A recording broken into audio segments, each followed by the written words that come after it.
يلا بسم الله نبدأ إن شاء الله. لقاءنا النهاردة إن شاء الله عن كتالوج التركيز. باختصار فكرة كتالوج التركيز بتركز على مشكلة من أكبر المشاكل اللي بتواجهنا كلنا، ألا وهي إن إحنا مش عارفين ننجز اللي إحنا بنحلم بيه. كتير جدا مننا عنده أفكار جميلة كده.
الناس بتاعت الدعم كده كلير للناس إن المشكلة عندكم أنتوا، علشان ما يقعدوش يكتبوا لنا اتنين كتير ويشغلونا عن اللقاء.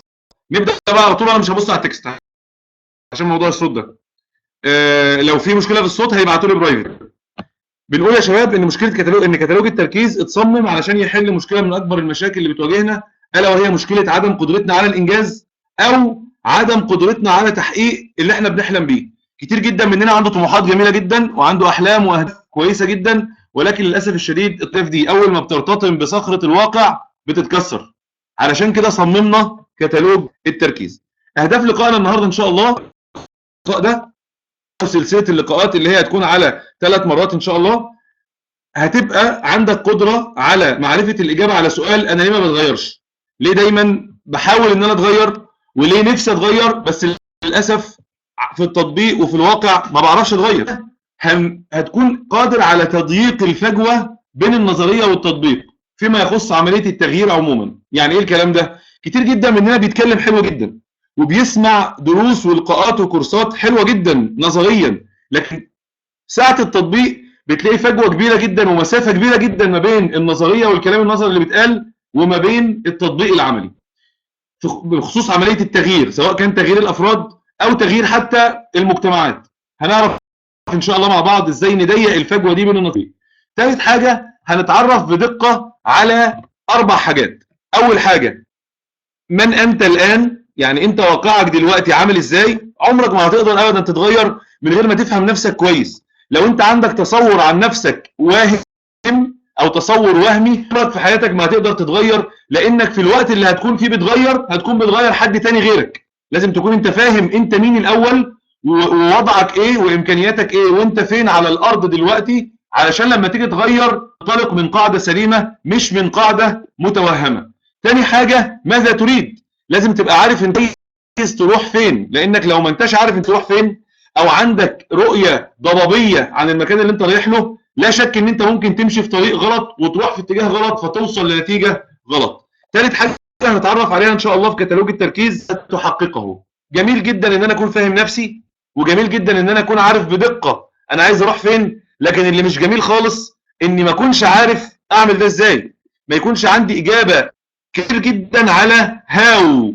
ازاي ان انا اقدر ده اعمل ده؟ هنعرف مع بعض ان شاء الله في كتالوج التركيز ازاي نعرف نحقق ده. اخر حاجه هنعرفها ومن الحاجات المهمه جدا اللي بيشتغلوا في عمليه التغيير، سواء تغيير انفسهم او تغيير المجتمعات، بيقعوا فيها وبيغلطوا فيها كتير، هي حته كيف تقيم قربك وبعدك عما تريده تحديدا. يعني ايه الكلام ده؟ يعني حضرتك عندك علامات على الطريق تقول ان انت ماشي في الاتجاه السليم، تقول لك ان انت ماشي. يا ريت يا جماعه البرايفت ما يشغلنيش غير بحاجه تكون مهمه جدا علشان بس ما يخرجناش من التركيز. تبقى عارف ان انت عندك علامات على طريقك انت ماشي في الطريق الصح ولا لا، ويكون ده من بدري جدا. لان انت لو ما عندكش العلامات دي اللي تقدر تقيم بيها طريقه او الطريق اللي انت فيه، ممكن تقطع شوط كبير جدا وما تكتشفش ان انت ماشي غلط الا بعد ما تكون استنفذت جهودك واستنفذت طاقتك واستنفذت اموالك وضيعت وقتك. ويكون الرجوع بعد ما قطعت الشوط الكبير ده اصعب بكتير جدا. تقول لك انتبه انت ماشي غلط. هنعرف مع بعض ان شاء الله ازاي نقيم بعدنا وقربنا من عملية التغيير او من الطريق الصحيح للتغيير. واضحة كده يا شباب اهداف اللقاء؟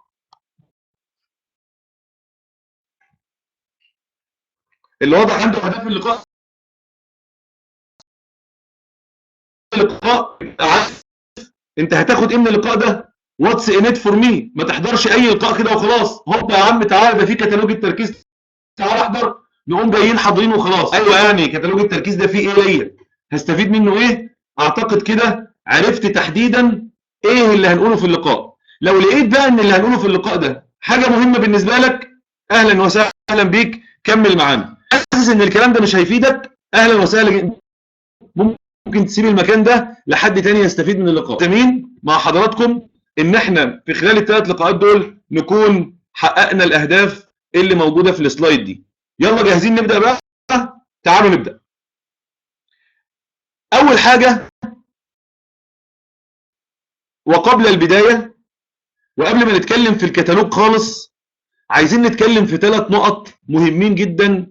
فهمهم واستيعابهم بطريقه سليمه هيخلي عندنا بيز او قاعده قويه نقدر نبني عليها الكتالوج او نقدر نسطب عليها الكتالوج. ده عامل بالظبط كده زي الويندوز بتاع الكمبيوتر، بنسطبه على دماغنا وبعد كده دماغنا اوتوماتيك بتحرك اعضائنا وبتحرك فنقدر نتغير ونغير اللي حوالينا. ولكن قبل ما نسطب الويندوز ده لازم نعمل فورمات لشويه حاجات كده ومشاكل موجوده على الهارد ديسك عندك. ايه هي؟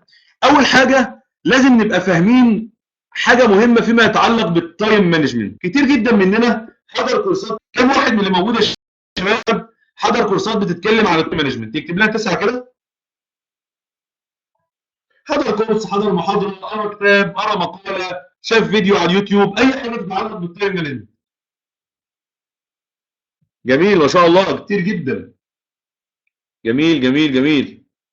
طيب خليني بقى اسالكم سؤال تاني. واحد من اللي شاف حاجه عن التايم مانجمنت او حضر تايم مانجمنت حس ان حياته بالفعل اتغيرت، يكتب لنا 5 كده، واللي ما حسش يكتب 2. اللي حس انه عادي يتحمس شويه ويرجع يرجع تاني يكتب 2. بس بصدق خلينا صادقين مع نفسنا. عدد كبير جدا. ليه بقى يا شباب؟ لان انا اسف جدا ان انا هصدمكم دلوقتي واقول لكم حاجه قد تكون بتسمعوها لاول مره، الا وهي ان التايم مانجمنت ده بمفهومه اللي بيطرح بقى موضه قديمه جدا. التايم مانجمنت بالصوره اللي بدأ بيها حاجه مش افكتيف اصلا. عارفين افكتيف يعني ايه؟ يعني مش فعاله. حاجه العالم راجعها وغيرها ودلوقتي بيتكلم في مساحه ثانيه خالص غير المساحه اللي بنتكلم فيها. عارفين الفجوه ما بين اللي بنتعلمه في المدرسه واللي بنصطدم بيه اول ما نخرج في التطبيق العملي؟ عارفه الدكتور او المهندس اللي لما بيكون في الكليه بيدرس حاجات ولما بيخرج يكتشف ان العالم وصل لمستوى والمرحله متقدمه جدا عن الحاجات اللي بيدرسها في الكليه؟ هو ده التايم مانجمنت. التايم مانجمنت اللي بنشوفه في الكورسات وبنسمعه في المحاضرات السائده خلاص انتهى. اثبت ان هو غير فعال، اثبت ان مش هو الوسيله الامثل لتغيير الافراد والمجتمعات. طب هل ده معناه ايه في الزباله؟ لا طبعا، ما حدش قال كده ولا انا بقول كده. هل معنى ان المهندس درس في الكليه حاجات وخرج لقى ان العالم اتطور جدا عن الحاجات اللي بيدرسها، ده معناه انه يرمي في الزباله اللي خده في الكليه؟ هل ده معناه ان اللي خده في الكليه مش هيفيده؟ لا طبعا هيفيده، لانه باك جراوند مهمه جدا هتفيده وتنفعه في اللي العالم وصل له دلوقتي. عشان كده في كتالوج التركيز هنعمل مع بعض ده، هناخد مع بعض مراحل تطور التايم مانجمنت لغايه اللاست ابديت اللي هو اخر حاجه وصل لها العالم دلوقتي. وانا وعدكم ان انتوا تسمعوا في كتالوج التركيز حاجات عن التايم مانجمنت ما سمعتوهاش في اي مكان تاني، ده وعد وحاسبونا عنه ان شاء الله. هكلمكم عن حاجات انتوا وصل لها العالم دلوقتي او فيما يسمى بقى التايم مانجمنت، لان خلاص بيسموه تايم مانجمنت دلوقتي وهقول لكم بيسموه ايه. ولكن ان شاء الله هنتكلم مع بعض في حاجات فيما يسمى او فيما كان يسمى التايم مانجمنت ان شاء الله، حاجات مش هتسمعوها في اي مكان غير في كتالوج التركيز باذن الله. طيب تعالوا كده نقول نبذه سريعه تطور التايم مانجمنت. وتاني حاجه هنقولها برضه ان شاء الله في البدايه اللي هي عقليه النو هاو. هنتكلم عن حاجه اسمها عقليه النو هاو وهقول لكم، وبعد كده في الاخر هنعمل برضه قبل البدايه كده بيز نبني عليه انك ازاي تتعامل مع اليوم على انه 1440 دقيقه مش 24 ساعه. ازاي بعد كده لما تيجي تتكلم عن اليوم ما تقولش اليوم ابو 24 ساعه، تقول لا اليوم ابو 1440 دقيقه. هنعرف مع بعض ان شاء الله الكلام ده. تعالوا قبل البدايه نتكلم في الاول عن ازاي تطور التايم مانجمنت. التايم مانجمنت والكلام عن التايم مانجمنت عموما بدأ في نهاية الخمسينات وبداية الستينات مع بقى الثورة الصناعية بقى والتحولات الجوهرية اللي حصلت في العالم. وبدأ بقى العالم بعد ما كان عمل بالمنتاليتي بتاعت الناس بتاعت زمان اللي هي المنتاليتي البطيئة او العقلية البطيئة بقى كده، واللي بتعمل كل حاجة بالراحة ومعانا وقت والدنيا بيس بدأ العالم يبقى متابع، وبدأ يبقى فيه حاجة لما يسمى بالتايم مانجمنت، لما يسمى بإدارة الوقت. ازاي نقدر نستغل الوقت الاستغلال الامثل. ففي بدايه نهايه الخمسينات كده وبدايه الستينات بداوا يتكلموا عن شويه تولز وتكنيكس، يعني شويه مهارات كده وشويه وسائل يستخدموها علشان يسرعوا انجاز المهام. ازاي تعمل المهمه بسرعه. بيتسمى ايه المرحله دي في التايم مانجمنت؟ بتتسمى الافشنسي. كانت بتشتغل على الافشنسي، انك ازاي تشتغل بكفاءه، تنجز اكبر كم من المهام في اقل قدر من الوقت. هكتب لكم الجمله اهو. كان التارجت بتاعهم والهدف انك تنجز اكبر قدر من المهام في اقل قدر من الوقت. طبعا الكلام ده اتغير تماما، خلاص ما عادش دلوقتي حد بيتكلم على اداره الوقت بالطريقه دي، ان يكون التارجت بتاعنا والهدف بتاعنا ان احنا نبتكر مجموعه من الوسائل والتقنيات اللي تساعدنا على اننا ننجز اكبر قدر من المهام في اقل قدر من الوقت. لا، العالم دلوقتي في افق تاني خالص وفي مساحه تانيه خالص. هي ايه؟ هنعرفها ان شاء الله. ولكن تعالوا نتكلم على المرحله الوسيطه، المرحله الانتقاليه ما بين الهدف بتاع الافشنسي والهدف بتاع السيجنيفيكانس اللي هي مرحله ايه بقى؟ مرحله ستيفن اركوفي. مين سمع عن ستيفن اركوفي يا شباب؟ اقول لكم فجاه دلوقتي ممكن تصدم بعضكم يعني. مين سمع عن ستيفن اركوفي بتاع العادات السبع للناس الاكثر فعاليه؟ طبعا يعني من السمع والبصر. واللي بيتكلم عن ستيفن اركوفي دلوقتي اللي هو الناس جامدين جدا اللي تقول لك ستيفن اركوفي، خلاص تعرف ان هو كده كانه بيكلمك عن رسول الاداره وعن رسول الهيومن ديفلوبمنت عموما. طبعا المفاجاه ان ستيفن اركوفي ده كتبه كانت من الثمانينات مثلا، يعني هو اولد فاشون اصلا. هو طبعا عايش لغايه دلوقتي، ولكن المرحله اللي كان فيها اركوفي ملء السمع والبصر دي كانت في البدايات اللي هي مرحله التعامل مع التايم مانجمنت بعقليه البريوريتايزنج. يعني ايه البريوريتايزنج؟ ان انا بدل ما اعمل اكبر قدر من المهام في اقل قدر من الوقت، لا، طب ما انا ممكن المهام اللي انا بعملها دي في اقل قدر من الوقت يكون فيها مهام مش مهمه قوي، وتكون في مهام تانية اهم منها. فلو انا عندي مثلا 5 ساعات في اليوم وقدامي 300 مهمه عايز اعملهم، وانا كنت الاول في ال5 ساعات دول اعمل 100 مهمه بس، ومن خلال الشغل بتاع الافشنسي بدات اعمل 200 مهمه، ستيل برضو عندي 100 مهمه ما اتعملوش. وممكن ال 100 مهمه دول يكون فيهم مهام اهم بكتير من المهام اللي انا عملتهم في ال5 ساعات دول. حد فاهم الحكايه دي ولا اعيدها تاني؟ حد فاهم النقطه دي يا شباب ولا اعيدها تاني؟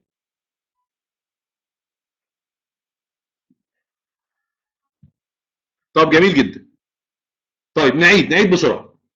دلوقتي انا افترض ان انا عندي 300 مهمه، وكل الوقت المتاح عندي 5 ساعات. قبل ما يبداوا كتير بعقليه الافشنسي اللي هي كانت في الخمسينات والستينات، كانوا بيعملوا ايه؟ كان ممكن ال 300 مهمه دول 5 ايام. تمام؟ ففي ال5 ساعات دول كل اللي تقدر تعمله 5 مهام فقط. قام جاي بقى شغل الافشنسي استحدث مجموعه من الوسائل والتقنيات اللي ساعدتهم على انهم في ال5 ساعات دول ينجزوا 100 مهمه. دي حاجه حلوه ولا حاجه وحشه؟ حاجه حلوه جدا. بس خد بالك بقى من حاجه، ان ستيل برضه عندي 200 مهمه ما اتعملوش، وممكن ال 200 مهمه دول يكون فيهم حاجات اهم بكتير من ال 100 مهمه اللي انا عملتهم في ال5 ساعات. فقام جاي بقى ستيفن كوفي وقام عامل لهم حاجه اسمها البريوريتايزنج، اللي هو الكلام بقى بتاع التايم مانجمنت ماتريكس، وهنتكلم عنه ان شاء الله، اللي هو المهم العاجل والعاجل المهم والكلام اللي هو ايه، والطارئ يعني المهم والطارئ والعاجل والماتريكس اللي انتوا حضراتكم ممكن بعضكم يكون عارفها دي. من خلال شغل البريوريتايزنج كل اللي عمله ستيفن اركوفي ان هو اعاد ترتيب المهام دي، فاتكلم عن مصطلح جديد اسمه الاهم، بان انت تبدا دايما بالمهام الاهم، فتنجز دايما المهام الاهم الاول، وتفضل المهام اللي هي مش بنفس درجه الاهميه للاخر، فبالتالي تكون بتحقق نجاح وتكون بتستخدم وقتك بطريقه مور افكتيف عن الطريقه الاولى. لكن السؤال، هل الطرق دي او الوسائل دي او العقليه دي اللي هي بتاعت الافشنسي والبريوريتايزنج قدرت ان هي تضيف لوقتك وقت جديد؟ قدرت ان هي تساعدك على ان انت تعمل مهام اكتر من المهام اللي كنت بتعملها؟ اه ولا لا؟ اه. ليه بقى يا شباب؟ لان ده بيتعامل مع المهام الحاليه وكيفيه انجازها في الوقت الحالي.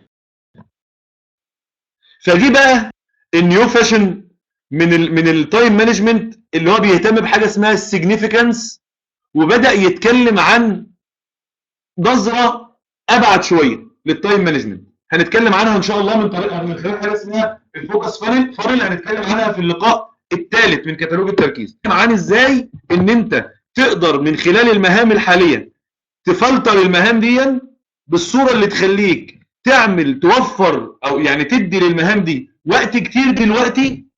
يعني مثلا المهمه اللي تاخد ساعه ممكن تعملها انت في 3 ساعات دلوقتي، ولكن ال3 ساعات دول هيخلوك على المدى الطويل توفر شهور. هنعمل ده ازاي؟ وهنعرف ده مع بعض ان شاء الله في اللقاء التالي. يبقى ده مراحل تطور التايم مانجمنت، اديت لكم بس كده صوره عامه عنها وفكره عامه عنها علشان تبقوا عارفين احنا ان شاء الله هنتكلم في ايه. طيب، تاني حاجه عقليه النو هاو، حاجه مهمه جدا من الحاجات اللي لازم نبقى يعني بنتكلم عنها في بدايه اللقاء ده. عقليه النو هاو يعني ايه؟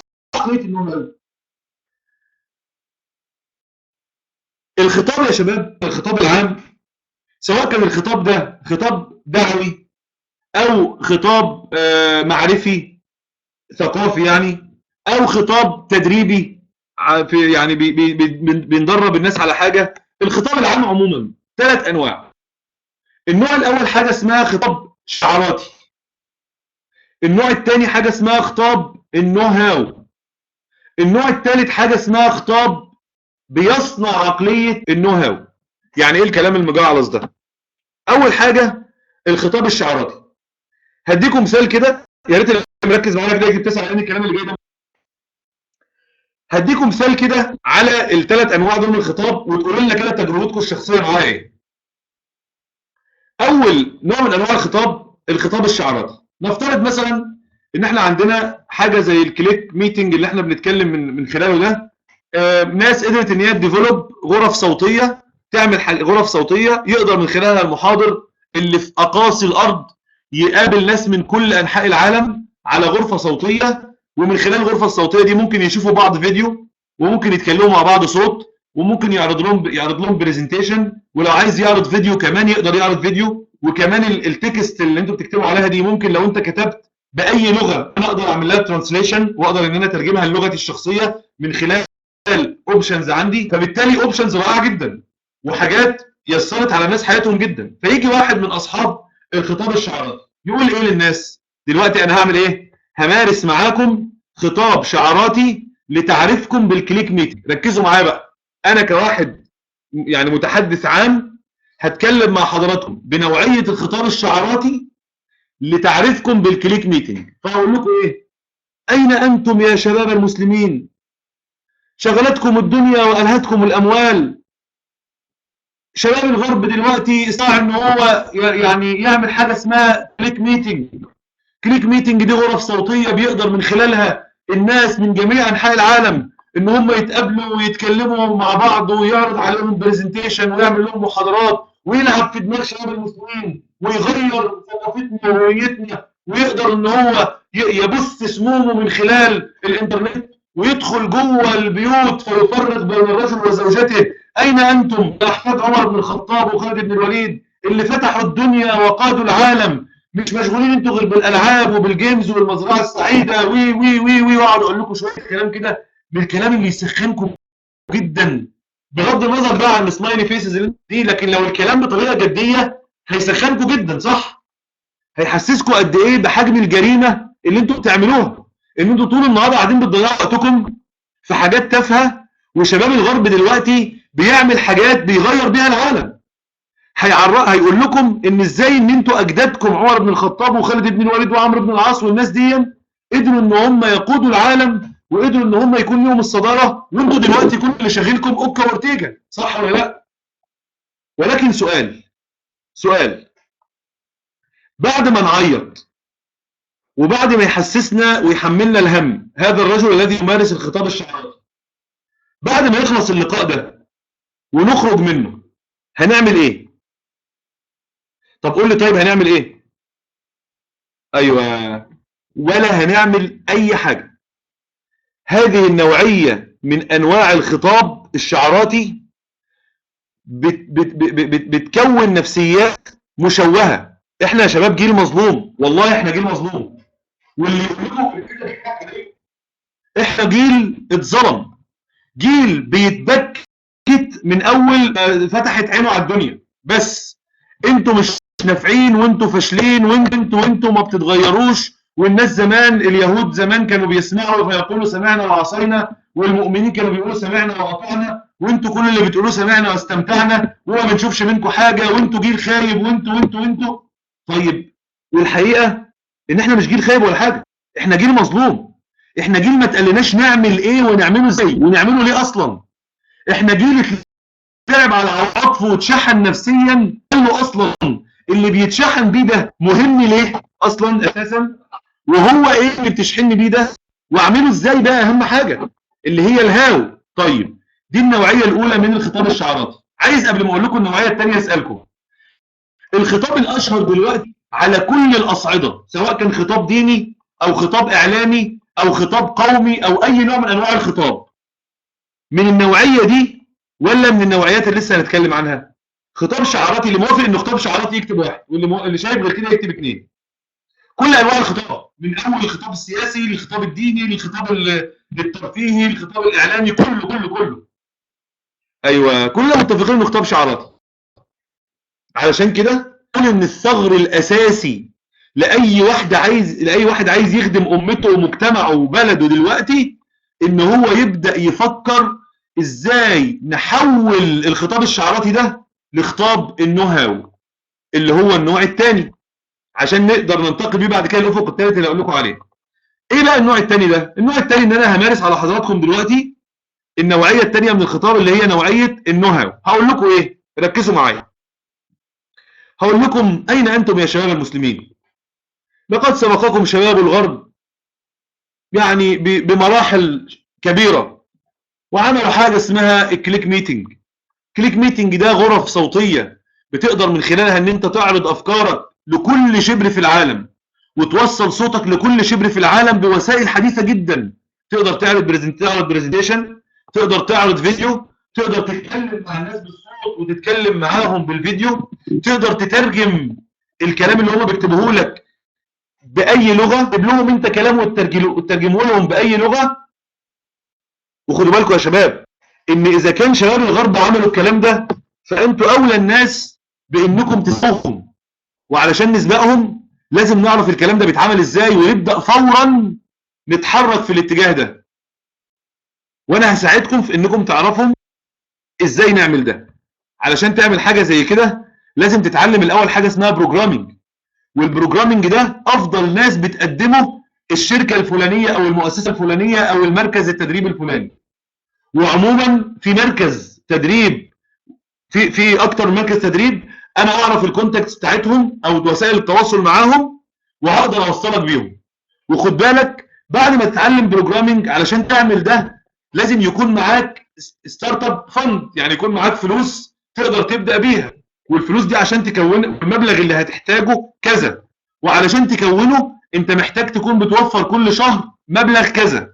وعلشان توفر المبلغ ده انا موفر لكم وسائل عمل تقدروا ان انتوا تشتغلوا فيها وتوفروا المبلغ ده، ومن ثم تكونوا وتجمعوا المبلغ الكبير اللي انتوا محتاجينه وتتعلموا البروجرامينج وتبداوا تعملوا غرف صوتيه زي بتاعه الكليك ميتنج دي، وافضل منها بقى، وتشغلوا دماغكم بقى والكرياتيفيتي بتاعتكم علشان تبقى الغرف الصوتيه اللي بيقدمها الشباب بتوعنا افضل من شباب الغرب. ده اسمه خطاب ايه يا شباب؟ اسمه خطاب ايه ده بقى؟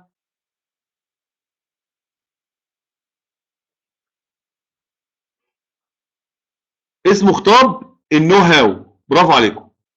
ان انا دلوقتي مش بس شحنتك، لا ده انا قلت لك كمان تعمل ده ازاي. تعمل ده ازاي؟ لا مش خطاب شعاراتي، هو خطاب بيحمس وفي نفس الوقت بيستغل الحماس ده ويوظفه من خلال عرض الهاو بقى. ازاي ان انا اقدر اعمل ده؟ كيف احققه؟ كيف احوله الى واقع بخطوات عمليه محدده؟ ده اسمه الخطاب ايه؟ خطاب النو هاو.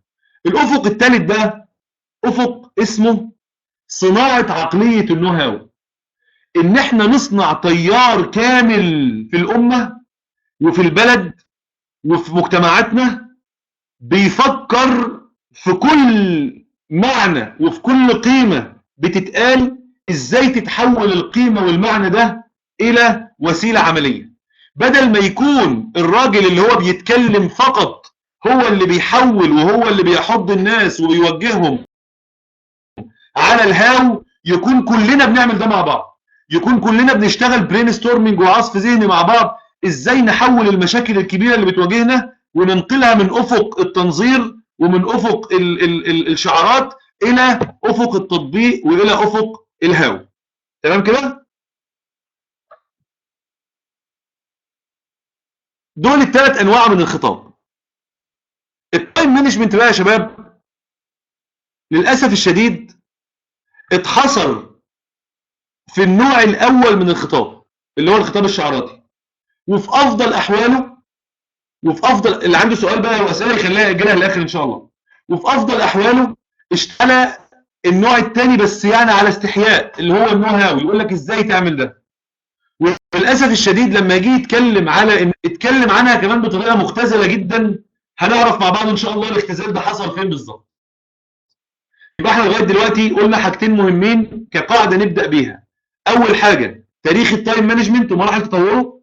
تاني حاجه عقليه النو هاو واهميتها. لسه ما قلناش بقى ازاي نبنيها، لسه هنتكلم مع بعض على ازاي دي ان شاء الله، ولكن اتكلمنا على عقليه النو هاو واهميه وجودها في مجتمعاتنا، وقد ايه ان احنا محتاجين حل اساسي لكل مشاكلنا دلوقتي، ان احنا نتحول كلنا كجيل الى تيار جارف ديت النو هاو في كل تفصيله من التفاصيل اللي بتطرح عليه بيقراها او بيسمعها في اي مكان كان حد بيتفضله، او حتى من تيارات مخالفه ليه. ازاي ان انا اقدر استفيد من كل الكلام النظري اللي بيتقال حواليا واحول الكلام النظري ده الى هاو، الى كيف. طيب في القاعده بتاعت قبل البدايه، في قاعده الانطلاق، هي ان ازاي احول يومي الى 1440 دقيقه. ازاي لما اتكلم على اليوم 24 ساعه اتكلم عنه على انه 1440 دقيقه. وصل للمرحله دي. الاول خليني اسالكم كده، كم واحد من اللي موجودين بيحلم بده؟ بيحلم ان يكون يومه 440 دقيقه مش 24 ساعه. احنا فينا ناس اصلا يومهم مش 24 ساعه، يعني فينا ناس يومهم 10 ساعات نوم و3 ساعات. انا والله كان واحد صاحبي بيقول لي كده، بيقول لي يا ابني انت بتهرج، الطبيعي ان نمت 10 ساعات. قلت له 10 ساعات في اليوم؟ تنام 10 ساعات من 24 ساعه وعلى طول كده؟ الوضع ده الطبيعي؟ وكمان بقى غير العشوائيه بقى اللي بتضيع الوقت وبتهدر الوقت. ايوه بالظبط كده يا هبه، ان كل دقيقه يبقى فيها عمل وانجاز.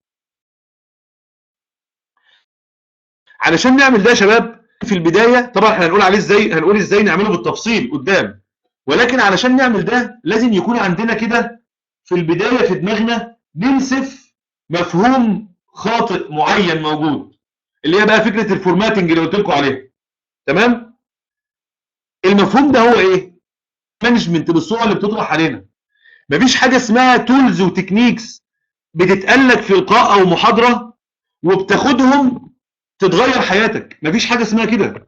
مفيش حاجه اسمها محاضرات تنميه بشريه تتقال فيها كلام نظري في محاضره او محاضرتين او حتى يعني دوره تدريبيه لمده شهر وتاخدها ويتغير بيها حياتك. مفيش حاجه اسمها كده.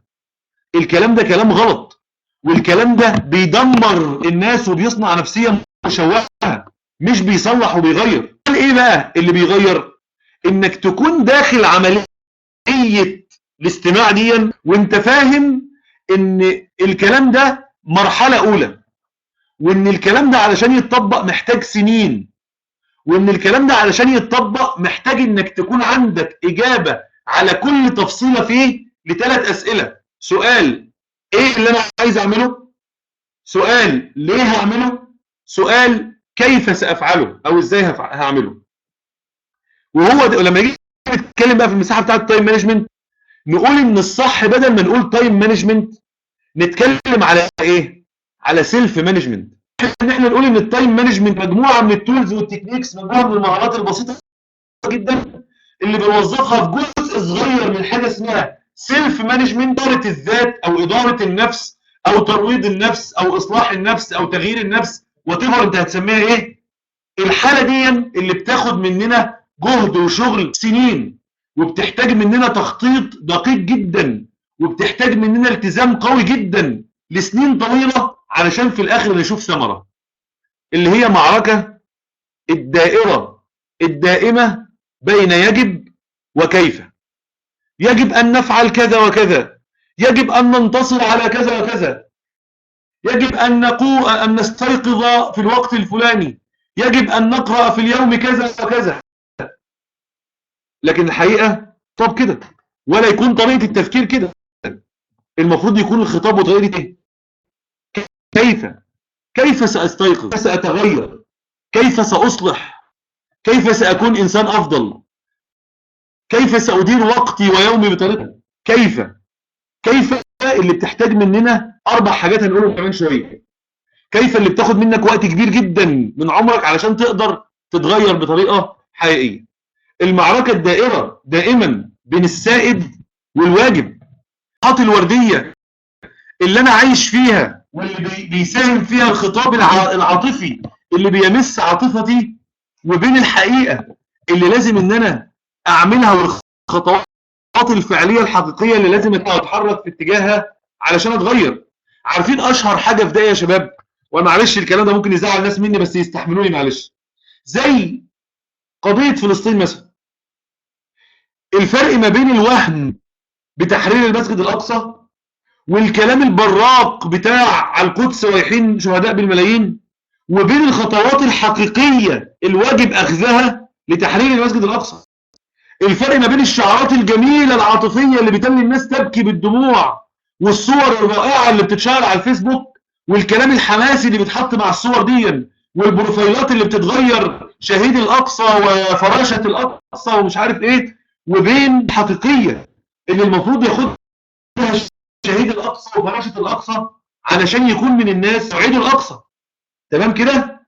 ايوه بالظبط. الفرق ما بين الايفنتات بتاعه تحرير القدس اللي بيبقى عليها مئات الالاف وبين الايفنتات الواقعيه على الارض والخطوات الواقعيه اللي لازم تتاخد الحقيقيه بقى علشان تقدر توصل لتحرير القدس. وتفرق بقى القضيه اللي انت بتتبناها مش شرط دينيه كده، اي قضيه تغييرك انت ما بين الطموحات والاحلام والكلام الرائع اللي انت بتقوله عن نفسك ان انا هبقى يعني هغير العالم، او انت تقولي هغير وهساهم في تغيير العالم، وبين الخطوات الحقيقيه اللي المفروض تاخديها دلوقتي في واقعك دلوقتي عشان تتغيري الخطوه الثانيه اللي هتوصلك للخطوه المليون اللي تخليكي تقدري فعلا تسيبي اثر في العالم، تقدر فعلا تسيب اثر في العالم. فهمنا يا شباب القاعده دي؟ قبل البدايه كده كان يهمني ان انا المفاهيم دي ارسخها. حد فهمها؟ حد استوعبها؟ حد حس ان المفاهيم دي مهمه جدا ان هي تكون موجوده في دماغنا ونكون مسطحه في عقليتنا وتكون منطلقاتنا علشان نقدر فعلا نتجه ناحيه التغيير الحقيقي؟ تمام.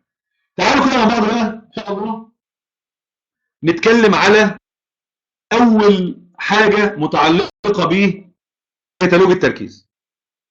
اول حاجه احنا بنسميها رباعيه التركيز. ان في حاجه اسمها تايم مانجمنت، في حاجه اسمها سيلف مانجمنت. التايم مانجمنت ده اللي هو المسكنات، اللي هو الحبوب المخدره اللي بنديها او بناخدها وبنتعاطاها الحبوب المخدره اللي بناخدها وبنتعاطاها فبنحس بانتعاش شديد جدا نظن انه التغيير وهو في الحقيقه ليس هو التغيير. المشروب المخدر الرائع فاعمل بيه دماغ احس ان انا يعني بطير في افق بجناحين في افق التغيير وبين الواقع الحقيقي اللي لازم اخده او لازم اتحرك فيه علشان اعمل التغيير. هو ده الفرق بين التايم مانجمنت والسيلف مانجمنت. علشان اعمل سيلف مانجمنت جاست موتيفيشن، برافو عليك برافو عليك يا عطيه. عشان اعمل سيلف مانجمنت محتاج يكون عندي المهارات بتاعه رباعيه التركيز دي. اول حاجه اسمها سيلف اناليسيز، تاني حاجه اسمها بلاننج، تالت حاجه اسمها ايفالويشن، ورابع حاجه اسمها سيلف كنترول. بدل ما كنت بتكلم على تايم مانجمنت، بدل ما كنت بختزل عمليه التركيز والتغيير وتنظيم يومي وتنظيم حياتي في حاجه اسمها تو دو ليست، دلوقتي اكتشفنا ان الموضوع كبير جدا. الموضوع فيه 4 فروع، 4 مجالات ضروريه لازم افهمها كويس جدا قبل ما اتكلم في تغيير نفسي وتغيير مجتمعي. ال4 حاجات دول نقولهم تاني: سيلف اناليسيز، بلاننج، سيلف كنترول.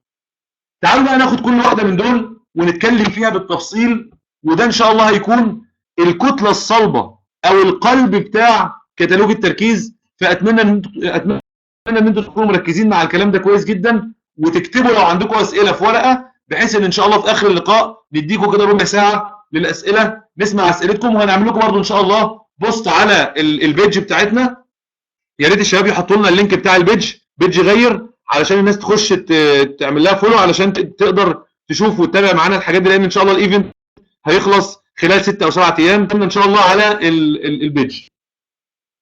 حطوا لنا اللينك دلوقتي يا ريت. اللينك يا شباب بتاع البيج. اول خطوه او اول مجال اللي هو بتاع السيلف اناليسيس. السيلف اناليسيس في 5 حاجات. دلوقتي قلنا كتالوج التركيز او رباعيه التركيز 4 حاجات. اول واحده فيهم 5 حاجات اللي هي السيلف اناليسيس. اول حاجه في ال5 دول سيلف اناليسيس. الاول يعني ايه يا شباب؟ يعني ايه سيلف اناليسيس؟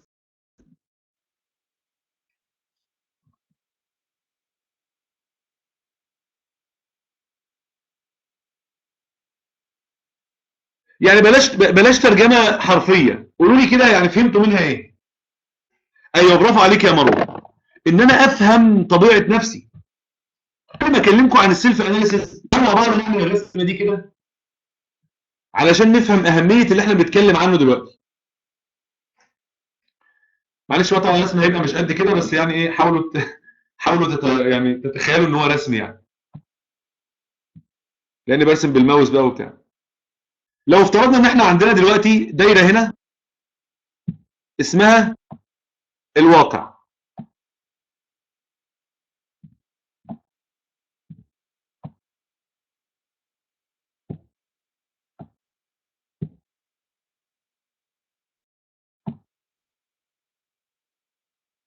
تمام؟ ده اسمه ايه اللي انا هعمله دلوقتي ده؟ اسمه التغيير. ايه ده؟ طب استنوا، انا ليه بعمل كده؟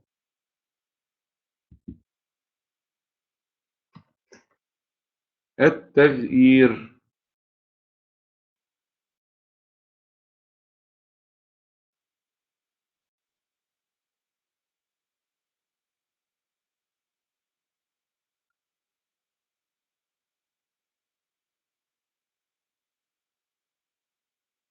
تمام؟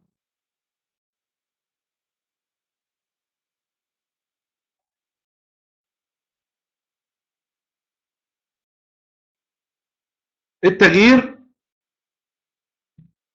بيكون عباره عن ايه؟ عباره عن اول حاجه الواقع، وفي هنا دايره ثانيه اسمها الرؤيه، او سموها بقى وات ايفر انتوا هتسموها ايه؟ سموها زي ما تسموها، مش مشكله يعني. طبعا انا عارف ان الكتابه هتبقى تعبانه عشان بكتب بالماوس، بس انتوا ان شاء الله اكيد هتفهمونا يعني. ماشي يا شباب؟ انا عندي دلوقتي واقع وعندي طموح او رؤيه. ما بين الاثنين دول بقى بيحصل عمليه التغيير، صح؟ ما هو التغيير عباره عن ايه؟ عباره عن ان انا كان ليا واقع ما معين، قلت الواقع ده ليه واقع جديد اللي هو اسمه الرؤيه او اسمه الاهداف. ده عبر عمليه اسمها التغيير. العمليه اسمه الخطه.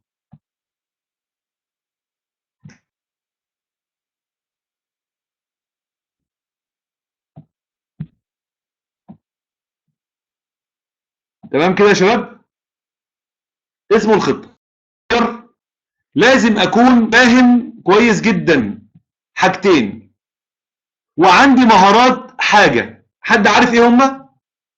اكون فاهم كويس حاجتين، يكون عندي وضوح تام في حاجتين عشان يحصل عمليه التغيير دي. حد عارف ايه هما الحاجتين دول؟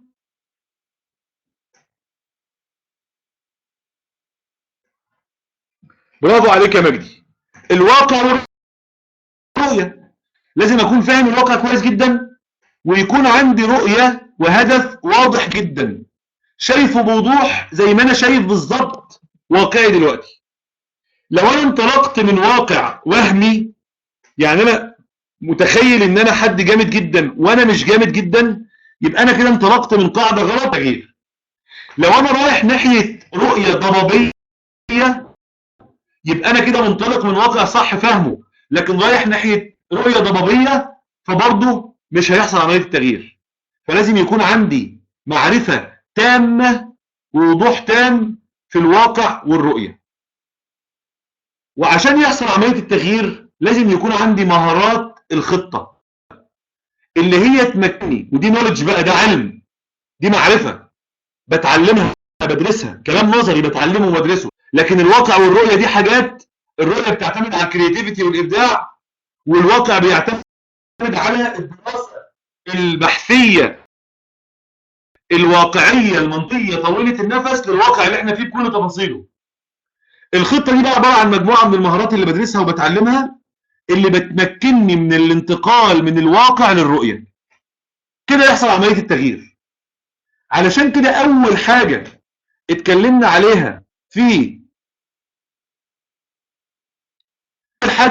عليها في السيلف مانجمنت هي السيلف اناليسيز، معرفه وفهم النفس. لازم تفهم نفسك علشان تقدر تغير الواقع بتاعك.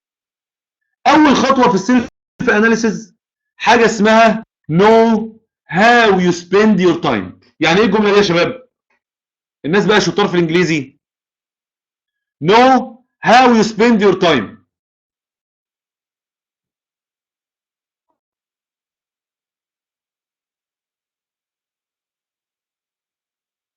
ايوه برافو عليكم.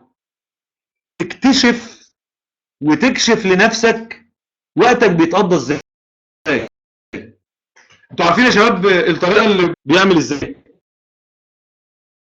يصحى الصبح، اصطبحنا وصباح الملك لله، اما تشوف كده الفيس فيه ايه، وهو عينه كده معمصه ووشه كلش وشعرها منكوش، تقوم داخله فاتحه اللابتوب ولا تفتح الموبايل، ويقوم فاتح الفيسبوك، ويقوم فاتح كده الهوم بيج بتاعته، ويقعد يقلب بقى سكرول داون سكرول داون سكرول داون، فعينه تقع على فيديو كده حلو، فيقوم داخل على الفيديو ده يتفرج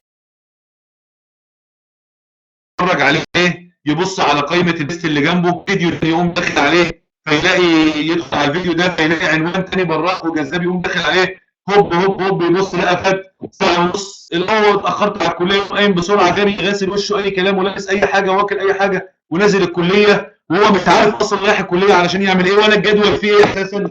يقوم مقابل واحد صاحبه، يا معلم ايه اخبار النهارده، احنا قاعدين في الكافيتيريا، وهوب هوب اليوم خلص. كم واحد من الموجودين يوم بيعمل كده؟ واحد يوم من الموجودين بيبقى كده. مش عايزين نتكسف من بعض، احنا عايزين نفهم بعض كويس، صح ولا لا؟ عارفين بقى يا شباب اول خطوه في التغيير ايه؟ ان احنا نشوف ده كويس، ان انت تشغل كاميرا فيديو كده قدام عينيك وتشوف تفاصيل يومك بالشكل ده، سواء كان بقى بالصوره المزريه اللي انا بتكلم عنها او بصوره افضل منها حالا ولكن بتتصنف تحت نطاق العشوائيه. لازم تشوف ده بعينيك. هتشوف ده ازاي بقى؟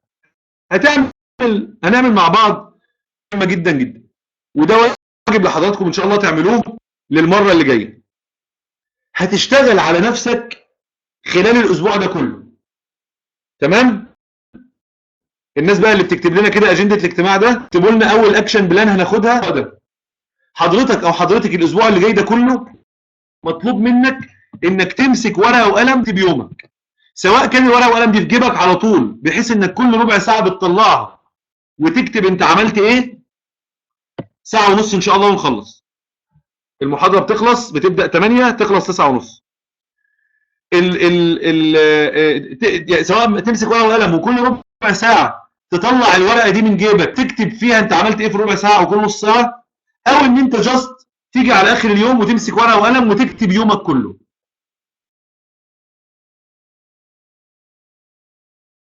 تمام كده؟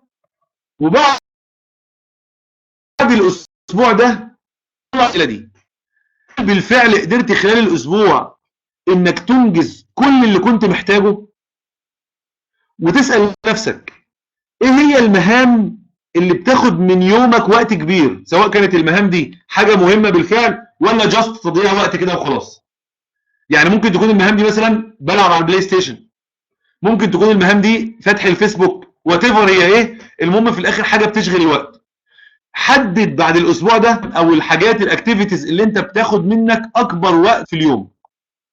ثالث حاجه، اسال نفسك هل بالفعل بدي الوقت الاكبر من يومي للمهام الاهميه ولا لا. من خلال الثلاث اسئله دول تقدر تكتشف حاجه مهمه جدا. اول حاجه هتقدر تحدد الفرق ما بين ما تفعله وما ينبغي ان تفعله. السؤال الثالث، هل تعطي بالفعل الوقت الاكبر للمهام الاكثر اهميه ام لا؟ تمام؟ الطريقه دي يا شباب مفيش سلايد. ازاي مفيش سلايد؟ مفيش سلايد يا شباب قدامكم؟ لا في طبعا سلايد. ازاي الكلام ده؟ اهي كبرتها لكم كمان شويه اهو.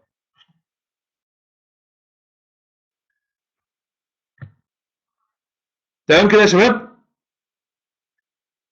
يبقى هنكتب حياتنا في ورقه او في كشكول. اشتري كشكول يا سيدي، اشتري كراسه بقى عشان تغير حياتك بقى، مش عايز تتغير اشتري كراسه، اشتري كشكول واكتب فيه، سواء كان هيبقى معاك على طول نوت كده صغيره معاك على طول تكتب كل نص ساعه تطلعها وتكتب، او هتكتب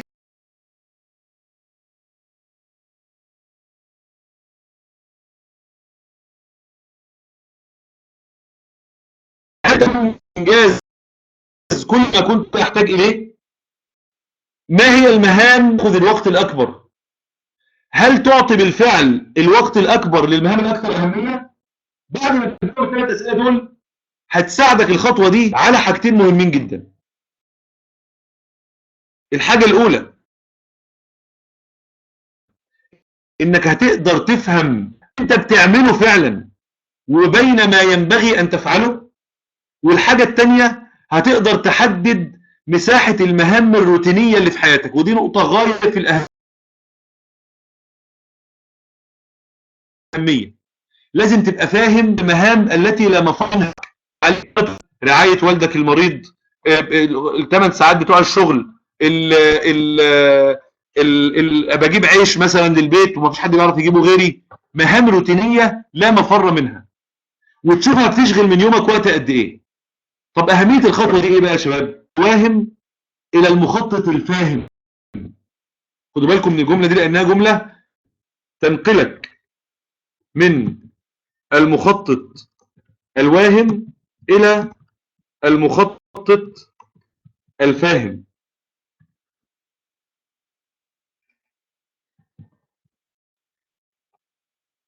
بتنقلك فاهم المخطط الفاهم. في واحد ممكن يحط خطه كبيره جدا ولكن للاسف لا تتناسب مع امكانياته ووقته. انا عندي في اليوم ساعات بيضيعوا مني غصب عني، فلما اجي احط خطه وهميه ممكن احط خطه بتاعت واحد متوفر له 8 ساعات في اليوم، وتكون الحقيقه ان كل اللي متوفر لي في اليوم غصب عني 3 ساعات. فلما اعمل ده اول حاجه هقدر احدد الفرق ما بين ما افعله وما ينبغي ان افعله. تاني حاجه هحدد مساحه المهام الروتينيه اللي موجوده في حياتي. طيب تاني خطوه في السيلف اناليسيز هي ايه؟ فايند يور برايم تايم. يعني ايه البرايم تايم ده؟ كتير للناس من الناس للاسف الشديد ما عندهمش استيعاب للنقطه دي او مش واخدين بالهم من النقطه دي. ان كل واحد فينا يا شباب او ممكن يكونوا عارفينها بس مش شباب، عنده وقت في اليوم يكون فيه في ذروه النشاط التركيز. كم واحد من اللي موجود هنا كده؟ كم واحد من اللي موجود بيحس فعلا ان عنده في يومه وقت بيكون فيه في ذروه النشاط وذروه التركيز؟ في ناس بتقول الصبح وناس بتقول الفجر وناس بتقول ممكن يكون بالليل او يكون الظهر او هكذا. عدم فهم نفسنا ومعرفتنا لنفسنا ممكن يخلينا نضيع الوقت ده في حاجه مش مهمه، زي الفيسبوك مثلا، زي النوم، زي الكلام في التليفون، زي الشاتنج، اي وات ايفر اللي هنعمله حاجه مش مهمه تضيع بيها برايم تايم، وتلاقي نفسك بقيت اليوم عندك خمول وكسلان ومش قادر تعمل حاجه وهكذا. يبقى نفسك تعمل بس للاسف مش قادر تعمل لانك ضيعت اهم وقت وافضل وقت في حياتك. يبقى الخطوه الثانيه العمليه اللي هنعملها علشان نعمل سيلف اناليسيز هي ان احنا هندور ونبحث على البرايم تايم. انا اسف ما ببصش على الاسئله اللي على التكست، في الاخر ان شاء الله انا هبص عليها. هندور على البرايم تايم. طيب ازاي نكتشف البرايم تايم ده بقى؟ في حاجه اسمها انرجي جراف. الانرجي جراف ده ان شاء الله هنزل لكم صورته على البيج وعلى الايفنت لغايه لما الايفنت يخلص ان شاء الله. مطلوب من حضراتكم ان انتم تطبعوا الانرجي جراف ده، تنزلوه على الكمبيوتر وتملوه. بيتعمل ازاي بقى الانرجي جراف ده؟ حضرتك هتقسم اليوم بتاعك لاربع مراحل. المرحله الاولى هي افتر مورنينج اللي هي فتره المساء يعني. المرحله الرابعه اللي هي النايت. يبقى المورنينج اللي هو الصبح، الافتر نون اللي هو بعد، الايفنينج اللي هو مساء يعني بالليل بعد المغرب كده لغايه الساعه 10 مثلا، والنايت اللي هو بقى من 10 لغايه قبل الفجر. وتبدا اليوم ده لعدد ساعات. المورنينج مثلا بيبدا من الساعه 5 اهو ويخلص الساعه 12 الظهر. الافتر نون بيبدا من الساعه 1 ويخلص الساعه 5 العصر. الايفنينج بيبدا من الساعه 6 المغرب ويخلص الساعه مساء. النايت بيبدا من الساعه 11 ويخلص الساعه. وتيجي بقى كل ساعه في يومك حط نقطه امام مستوى النشاط بتاعك فيها عامل ازاي. يعني الساعه 5 مثلا لو كنت نايم يبقى سليب، يبقى نحط نقطه هنا. لو كنت صاحي ويعني همدان وعندك خمول نقطه في النوم. لو يعني كنت هاش شويه يعني قمت بقى كده واتحركت بتاع ميديوم.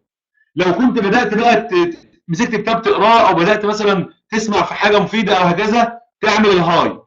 لو قدرت ان انت مركز جدا وقافل كل حاجه وقافل موبايلك وقاعد مركز في اللي انت بتعمله وبتنتج وكل ثانيه بتعدي الوقت ده بتستغلها يبقى فيري هاي. تيجي على الساعه 6 نفترض مثلا ان هو كان ميديوم. تيجي على الساعه 7 نفترض انه بدا يبقى شويه هاي. الساعه 8 بقى فيري هاي. الساعه 9 فيري هاي. الساعه 10 فيري هاي. الساعه 11 قل شويه بقى ميديوم. الساعه 12 نزل شويه بقى لو. الساعه 1 بقى برضه لسه في اللو. 2 لسه في اللو. الدنيا عندك بقت خامله خالص، بقيت 4 نمت بقيت سليب. لحد الساعه 5 فايق شويه بقى ميديوم. 6 وهكذا. نقط 9 او 8 بقيت في ذروه نشاطك. 9 لسه في ذروه نشاطك. 10 لسه في ذروه نشاطك وهكذا. نزلت تاني ونمت وهكذا. وتقوم عامل ايه بقى؟ تقوم راسم جراف بين النقط دي زي ما انا بعمل كده.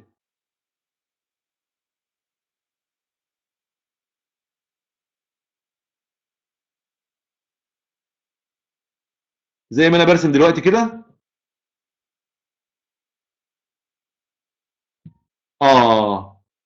دلوقتي نقدر نحدد البرايم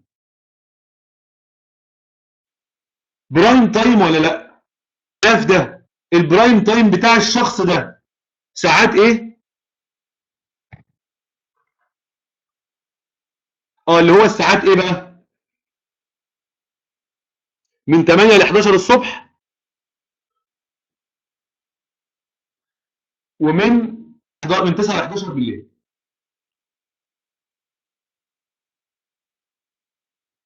تمام كده يا شباب؟ ونرجع بقى للسلايد اللي قبلها ونقول ايه بقى؟ نقول ان انت توزع المهام الصعبة على الاوقات الاكثر نشاطا. حل سحري للتركيز. حد قدر يفهم ويستوعب ليه هو حل سحري للتركيز؟ ان انت توزع النشاطات والمهام الصعبة على الاوقات الاكثر نشاطا. حل سحري للتركيز. ايوه برافو عليك يا ياسمين. انه بيخليك تعمل انجازات في يومك. والانجازات دي بقى يا شباب هي كلمه السر. انجاز تساوي او خلينا نقول بقى ايه، انجاز اكتر تساوي حماس اكتر. انجاز اكتر يساوي نشاط اكتر. ايوه. ودي نقطه طبعا الناس المالتيبلايرز اللي معانا اكيد يقينا حسوها. في حد من المالتيبلايرز هنا معانا حسيته؟ طبعا الكلام ده ان شاء الله في اخر اللقاء هنقول لكم لسه جديده معانا، وان شاء الله هتتبسطوا منه جدا يعني. ده بقى البرنامج اللي هو بيقعد سنين اللي بقول لكم عليه. تمام. حسيتوا قد ايه لما بيكون ليكوا ريتشوالز، ديلي ريتشوالز وانجازات يوميه بتحققوها، قد ايه ده بيديك موتيفيشن ويحسسك بالانجاز وبيخليك كده نفسك مفتوحه للحياه وتحس بقيمه الوقت. صح ولا لا؟ تمام جدا. طيب يبقى رقم 2 في السيلف اناليسيز فايند يور برايم تايم. ثالث حاجه في السيلف اناليسيز حاجه اسمها سيت برايورتيز. سيت برايورتيز يعني ايه؟ ان حضرتك تبدا ترتيب اهميه الوقت عندك او المهام عندك. ما تشتغلش بعشوائيه كده. ما تصحاش الصبح عندنا ايه هنعمل كذا كمان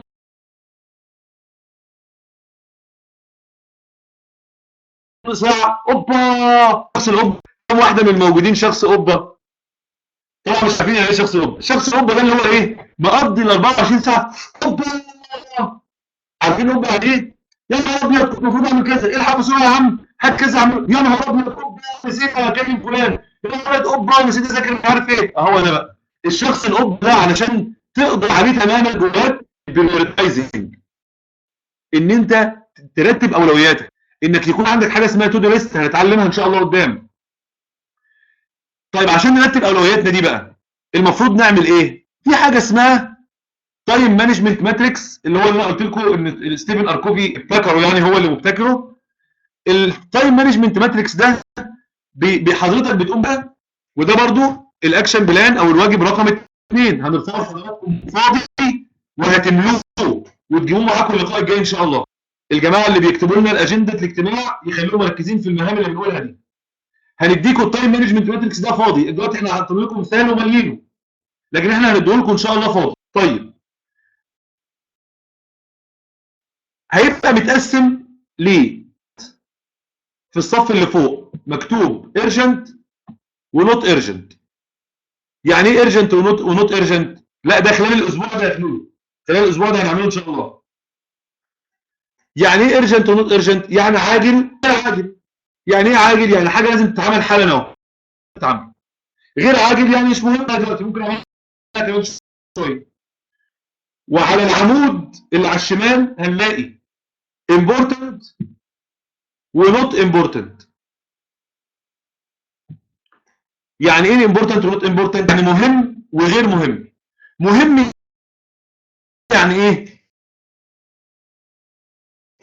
يعني حاجه لازم تتعمل. غير مهم يعني ايه؟ يعني حاجه مش لازم تتعمل. فبالتالي الماتريكس دي تلقائيا بتتقسم لاربع مربعات. المربع الاولاني اللي هو مربع الفاير فايتنج، او اللي هو زي اطفاء الحريق كده، حريقه قدامنا لازم نطفيها. امبورتنت يعني عاجل مهم.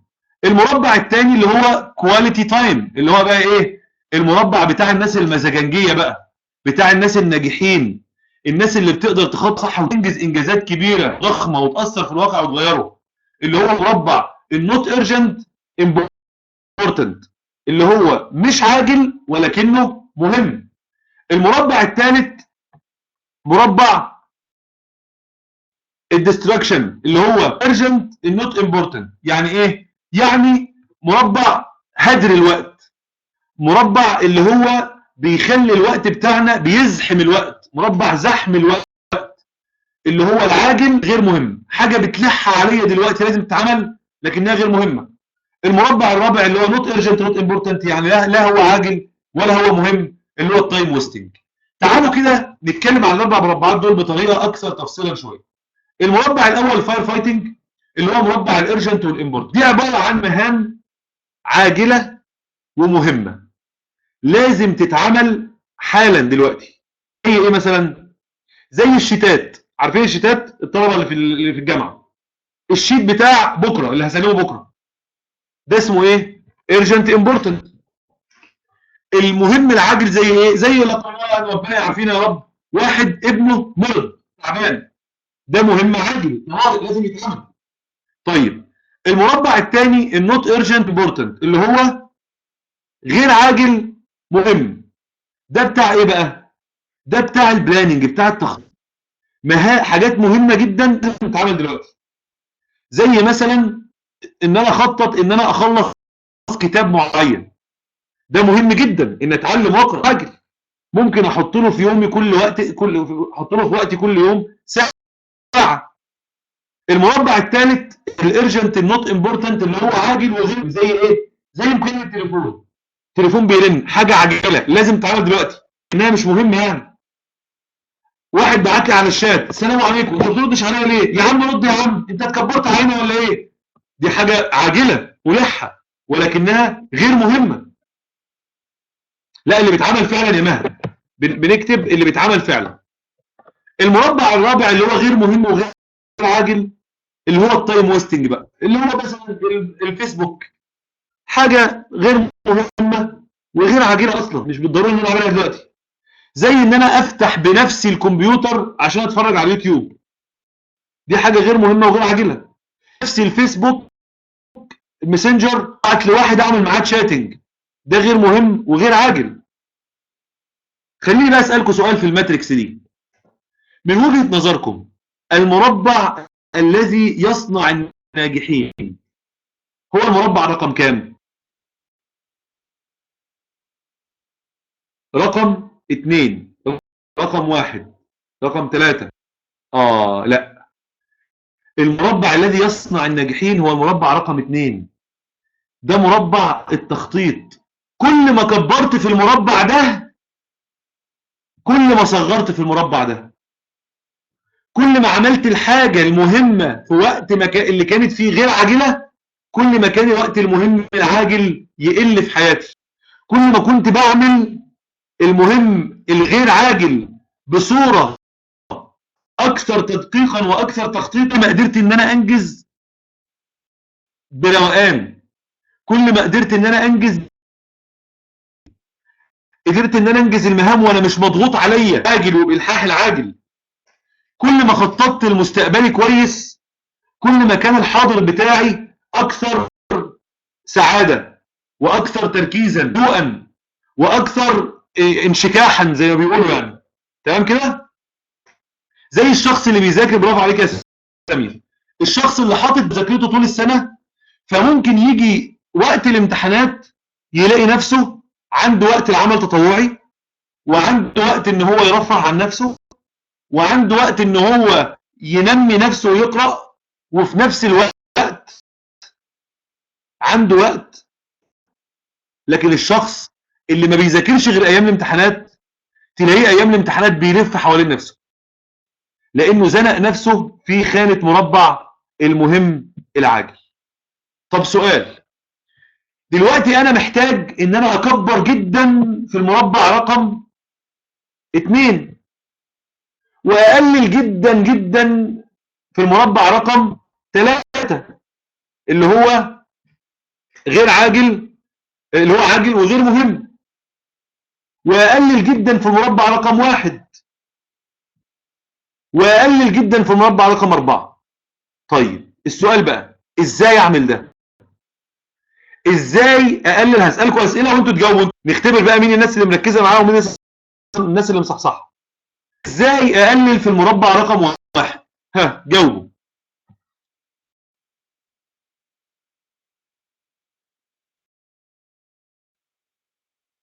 اكبر 2، برافو عليك يا مجدي. ازاي اكبر في المربع رقم 2؟ برافو عليك يا اماني.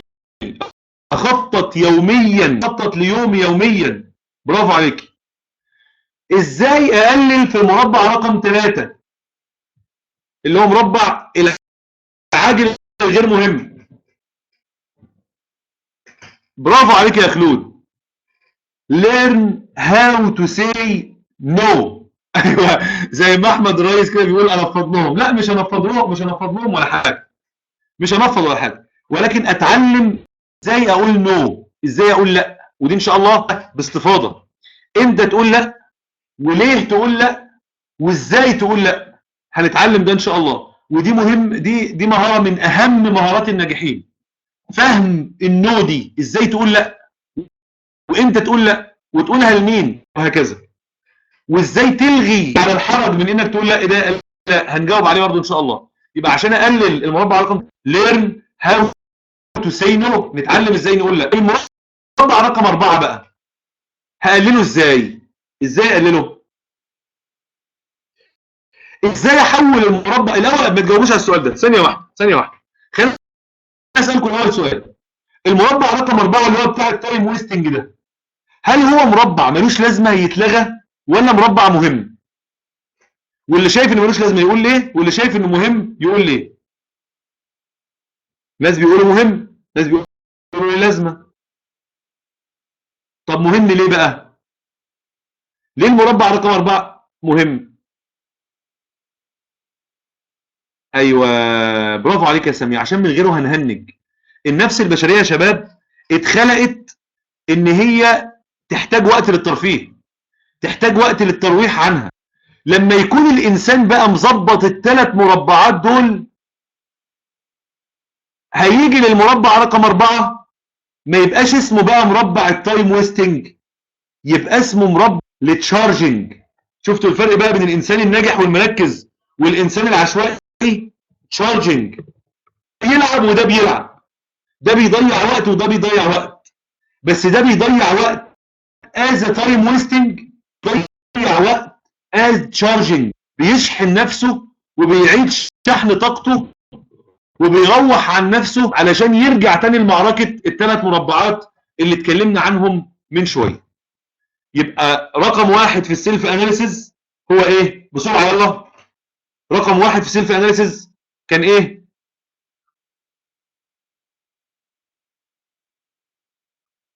ها؟ برافو عليك، اكتب يومك. نو هاو يو سبيند يور تايم. رقم 2 بسرعة في السيلف اناليسيز فايند يور برايم تايم. برافو عليك يا مجدي، تدور على افضل الاوقات في يومك اللي فيها طاقة عالية. ثالث حاجة في السيلف اناليسيز هي ايه؟ البريوريتايزنج. برافو عليك يا مجدي، ترتيب الاولويات. رابع حاجه في السيلف اناليسيز جدول يور تايم appropriately. يعني ايه؟ عارفين الشخص يا شباب بتاع انا مشغول جدا؟ عارفين الواحد لما تيجي تكلم لك بص انا مشغول جدا، والله مشغول جدا ما عنديش وقت خالص. عارفين الشخص ده شخص حاجه من الاثنين، واحد يا اما واحد مركز جدا وبينفض لك بس بطريقه شيك، عشان بس تبقوا فاهمين ايه اللي بيحصل مع الناس الناجحين والمركزين. يا اما واحد مركز جدا وبينفض لك بطريقه شيك، فبيقول لك معلش والله انا مشغول جدا، وهو كده ما بيكذبش، هو فعلا مشغول جدا بس عنده وقت في يوم ويقدر يعمل فيه حاجات تانية غير اللي بيعملها، مش من الاولويات دي، او اللي انت بتطرحه عليه مش من الاولويات دي. او بقى الاكثر والاشهر من شخص ايه؟ شخص بلح. يعني يقول لك انا مشغول جدا مش عشان هو حد ناجح، عشان هو حد مدهول، عشان حد عشوائي مش عارف ازاي يستغل يومه، فمضيع وقته وملخبط نفسه، حاسس ان اليوم فعلا طاير جدا جدا واليوم بيجري منه بسرعه. كان في قصه مشهوره جدا، قصه المدرس في الاناء، اكيد كتير منكم سمعها قبل كده، اللي هو مدرس دخل باناء، والاناء ده يعني زي جردل كده، وملى الجردل وقال للطلبه هل نقدر نملى الاناء ده بحاجه ثانيه؟ كان اخره زلط، فالطلبه قالوا لا ما نقدرش نملاه حاجه ثانيه. فقام جايب شويه حصى صغيرين وبدا يحطوهم في الاناء، بدا يخش الحصى الصغير ده جوه الزلط الكبير في الفراغات ويملى الاناء لغايه ما الاناء اتملى على الاخر. قام قايل للطلبه طب نقدر بعد كده؟ قايلين لا ما نقدرش ان احنا نملاه خلاص اتملى. فقام جايب شويه رمل وقام حاطط في الاناء الرمل، فبدا الرمل يخش جوه الحصى الصغير ده لغايه لما ملى الاناء على الاخر. نقدر نملى الاناء ده حاجه ثانيه؟ قالوا لا خلاص بقى انت مليته بالرمل ما عادش فيه حاجه ثانيه تتملى بيها. قام جايب شويه ميه وقام حاططهم جوه الاناء فاتملى الاناء بالميه. نفهم ايه من القصه دي يا شباب؟ ان مهما كان يومك يبدو ليك ان هو مليان ومزحوم، استيل في يومك برضه في اوقات تقدر تستغلها. وقت المواصلات، ليه ما تحطش في ودانك سماعه وتسمع كتاب مسموع تنمي بيه مهاراتك وتطور بيه نفسك؟ ايوه، بنتكلم بقى على اليوم ال 1440 دقيقه يا سما، برافو عليك. مش بنتكلم على اليوم ال 24 ساعه. وقت النوم، ليه قبل ما تنام التلت ساعه اللي بتقعد مأنتخها كده على السرير وسرحان فيها او سرحانه انت كمان فيها، ليه ما تحطش جنبك الموبايل بتاعك وتشغل عليه قرآن تراجع الورد بتاعك؟ الوقت اللي انت رايح عند الدكتور، اللي بتفضل مستني قدام الدكتور، مستني الدكتور او مستنيه الدكتور ساعة، قاعد تبص على اللي حواليك وتفكر في الحاجات اللي انت مستقبلك، او الدكتور مشغل فيلم وقاعد تتفرج عليه. ليه ما تفكرش ان الاوقات دي ممكن تستغل؟ وبدل ما تروح للدكتور وايدك فاضية، حط في شنطتك، حط في ايدك، حط في شنطتك كتيب او كتاب اقراه في الساعة دي بالظبط. اقول لكم الاعجب من كده، حد قبل كده فكر يستغل وقت الحمام بتاعه؟ انا اسف بقى على المعنى ده، بس علشان نوصل لاعلى لذروه التركيز، عشان نكون بنتكلم بجد على الكتالوج، عشان نقدر نحول اليوم بجد ل 1440 دقيقه، لازم نفكر بالمنتاليتي دي، لازم نفكر بالعقليه دي. حد فكر قبل كده يستغل وقت الحمام؟ اهو عبد العزيز بيقول اه والله احلى افكار بتيجي في الحمام. طب والله العظيم ده صح، فعلا احلى افكار بتيجي في الحمام. طب ليه ما تخليش وقت الحمام الصيت بتاعك والتفكير بتاعك؟ انا مش بهزر يا جماعه، والله انا بتكلم بجد، والله بتكلم بجد. ليه ما تخليهوش وقت التخطيط والتفكير بتاعك في اليوم؟ ليه ما تخليهوش وقت تقييم اللي انت عملته واللي هتعمله؟ مش وقت الحمام بتاعك ده وقت قراءه لحاجه ما يكونش فيها ذكر الله. خد يا عم مجله علميه واقراها وانت في الحمام. بتضحكوا؟ اقسم بالله انا كنت انا شغال مهندس بترول، فبالتالي بيبقى شغلنا اغلبه في الصحراء، وبيحطوا لنا حاجه كده اسمها كرفانات. الكرفانات دي بتبقى عباره عن، اللي شاف منكم فيلم كراكون في الشارع زمان بتاع عادل امام، عباره عن بيت متنقل كده، والبيت ده بيكون نصين، يعني بيتين وبينهم حمام مشترك. كنت في غرفه وكان قصادي واحد امريكي، الراجل ده كان عنده 60 سنه، تمام؟ 60 سنه. كنت ادخل الحمام الاقيه حاطط ورا القعده كتاب، ورا قعده الحمام كتاب. استغل الفاصل، استغل الاوقات البينيه في يومك دي واحشر فيها اعمال. دي بقى معنى schedule your time appropriately. يعني ايه؟ يعني ظبط، حط جدول يومك، استغل كل لحظه فيه،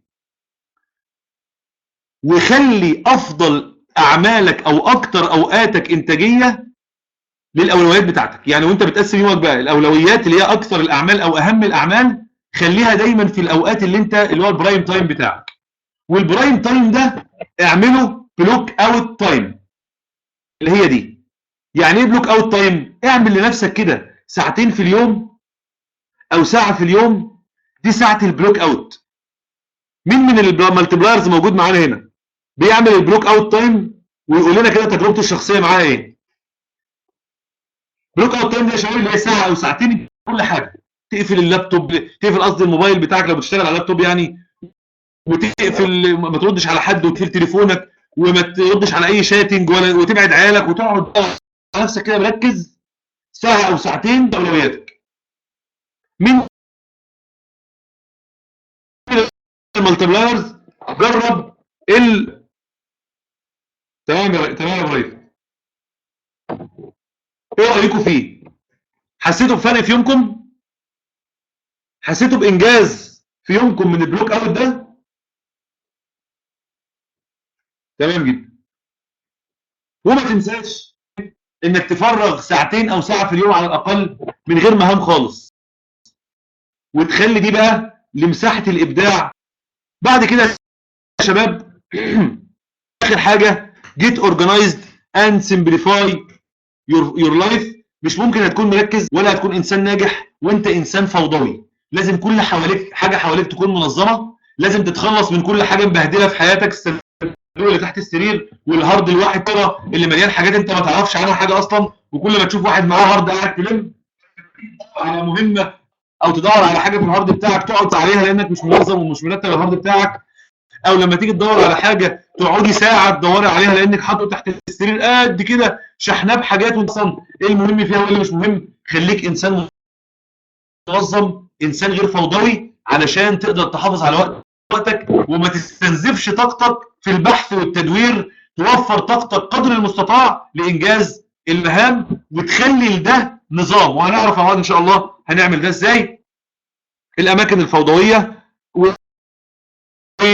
والتكنولوجي تايم ويستر اللي هي الفيس. اكتب لمده اسبوع عدد الساعات استخدامك للتلفزيون والفيسبوك واليوتيوب، اكتبها الاسبوع اللي جاي ده كله. بعد كده قرر هتدي للحاجات دي وقت قد ايه في يومك وما تزيدش عليه ولا لحظه، وبعد كده ما تبداش يومك بيها نهائيا لانها بتستنزف طاقتك. وقبل ما تدخلها حدد بالظبط انت عايز تعمل فيها ايه او تستفيد منها ايه. الشريحه اللي قبل كده اللي هي الاماكن الفوضويه، اكتب قائمه بالاماكن الفوضويه ازاي تعالجها. يعني اكتب قائمه بالاماكن الفوضويه، هنرفع لكم ان شاء الله السلايدز دي. الاماكن الفوضويه اختار واحده منها للبدء بيها، اختار مثلا الهارد بتاع اللابتوب تبدا بيه، حدد تاريخ وقت محدد اللي هخلصها في وقت قد كذا. بعد كده اشرك معاك واحد تاني في الانجاز، قول لاصحابك مثلا تعالوا يا شباب نعمل النهارده زي ما عملنا كده في ميك اب اطفال، اشرك معاك حد تاني الاسبوع ده بتاع تنظيم الهارد وترتيب الهارد وهكذا. تمام. والتكنولوجي تايم ويستر هتكتب لمده اسبوع عدد الساعات اللي بتستخدم فيها الفيسبوك والتلفزيون واليوتيوب وخلافه. تاني حاجه هتقرر هتدي لها قد ايه وقت من يومك وتحط ده في جدولك. بعد كده اوعى تبدا بيها يومك. واخر حاجه قبل ما تدخل يبقى تكون حدد هتعمل ايه بالظبط وما تعملش حاجه غيره. انت محدد انك داخل الفيسبوك علشان تبص على الصفحه بتاعت غير كتبت ايه النهارده، قالت لنا ايه الاكتيفيتي اللي هنعملها النهارده، ادخل اعمل كده وبس وبعد كده اقفل. كده احنا خلصنا بسرعه بقى السمري بتاعتنا او الملخص بتاعنا. اول حاجه قلناها لكي نقلل الفجوه بين النظريه والتطبيق لابد من احياء عقليه النو هاو. تاني حاجه قلناها ليس كل سائد صالح، مش كل حاجه صوتها عالي وبيتبناها ناس وقامات كبيره تبقى حاجه صالحه. لازم نفكر كويس، لازم نبحث كويس وندور كويس قبل اي حاجه بنعملها هنا ولا لا. ثالث حاجه اللي كان بيتسمى زمان تايم مانجمنت اثبت فشله انه ما حققش اهدافه وحل محله دلوقتي حاجه اسمها السيلف مانجمنت اللي بدانا اول حاجه فيها السيلف اناليسيز. وقلنا ان رباعيه التركيز اربع حاجات ايه هم؟ حد فاكرهم؟ يلا بسرعه عشان بقى نركز مع بعض نراجع مع بعض في الاربع دقايق اللي فاضلين. رباعيه التركيز هي ايه بسرعه؟ اول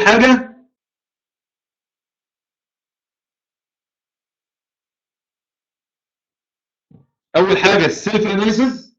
تاني حاجه بلاننج، برافو عليك يا ناهد. ثالث حاجه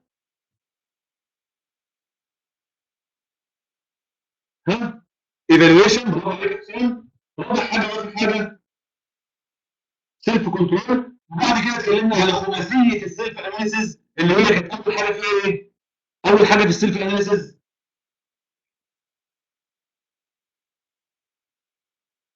نو هاو تو سبيند يور تايم، وقلنا ان انت الواجب العمل اللي عليك تكتبه يومكم. ثاني حاجه هي ايه؟ فايند يور برايم تايم، والواجب العمل اللي عليكم فيها ان انتوا تعملوا انرجي جراف اللي هيترفع لكم. ثالث حاجه هي سيت بريورتايز، والواجب العمل اللي عليكم ان احنا هنرفع لكم التايم مانجمنت ماتريكس وتملوها وتشوفوا كده اوقاتكم ويومكم عامل ازاي. رابع حاجه سكيدول يور تايم، برافو عليكم. وخامس حاجه واخر حاجه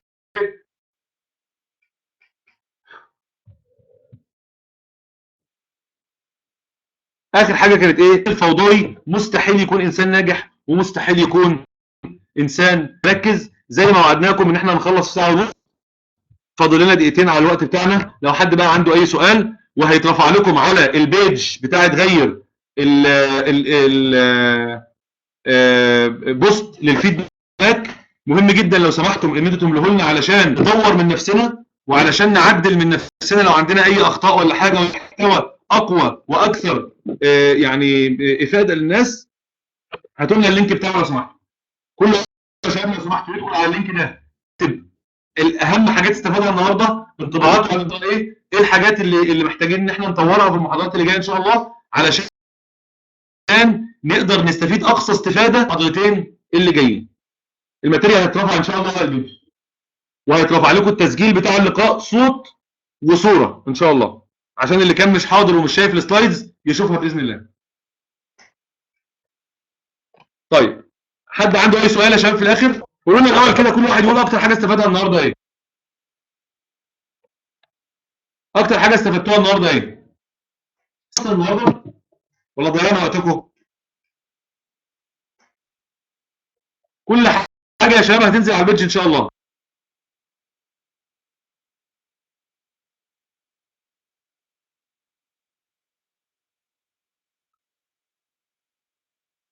تمام.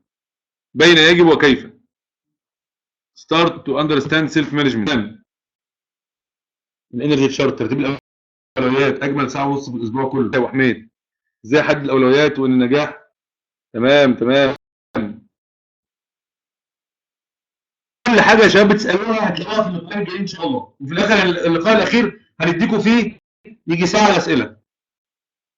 فاللي عنده اسئله دلوقتي ممكن ان شاء الله يستنى هيلاقي اجاباتها في الاسئله اللي جايه، في اللقاءات اللي جايه. عرفت ان التخطيط محتاج افهم نفسي الاول. تمام. في نفسيه. تمام. ازاي ابتدي ارتب افكاري؟ ممكن لينك البيج في الايفنت عشان مش عارف اوصل لها من هنا، هنرفع لكم لينك البيج في الايفنت ان شاء الله. اعرف انا فين بالضبط. تمام. اذا كان نشاطي كنت المفروض انام بدري ماذا افعل؟ كل الحاجات دي هنجاوب عليها ان شاء الله يا شباب. تمام. رسمنا بداياتنا جيده. تمام. ازاي احول يوم ال 1440 دقيقه؟ دي مهمه جدا. تمام. الاجمل انها خطوات تنفيذيه محدده. جميل. ان حياتي كلها غلط، تفكيري غلط. تمام. تمام. بارك الله فيكم واياكم. مش كل شائع صحيح. تمام تمام تمام. مالتبلايرز بليز، باذن الله في اخر الثالث هنقول لكم البروجرام.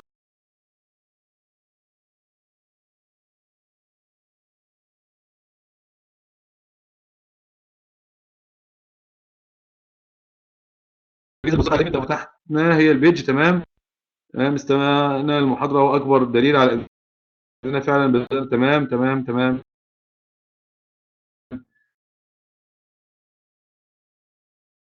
جزاكم الله خيرا يا شباب.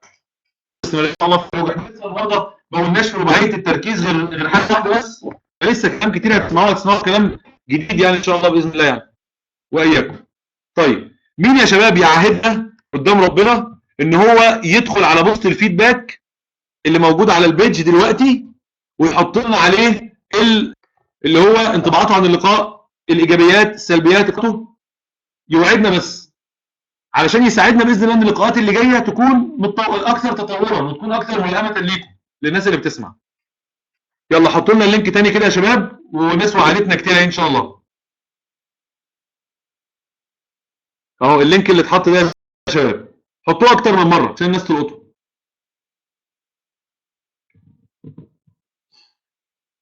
تمام تمام تمام. جزاكم الله خيرا. سبحانك اللهم وبحمدك، اشهد ان لا اله الا انت، استغفرك واتوب اليك. باذن الله كل الاسئله اللي عندكم استنوا انتظروا بس اللقاءين اللي جايين كمان، بتاع الجمعه اللي جايه والجمعه اللي بعدها يخلصوا. لو ما لقيتوش اجاباتها، اللقاء الاخير اصلا هيكون فيه ساعه كامله رد على الاسئله، عشان لو في اي اسئله ما غطيناهاش نغطيها في الساعه دي ان شاء الله. السلام عليكم ورحمه الله.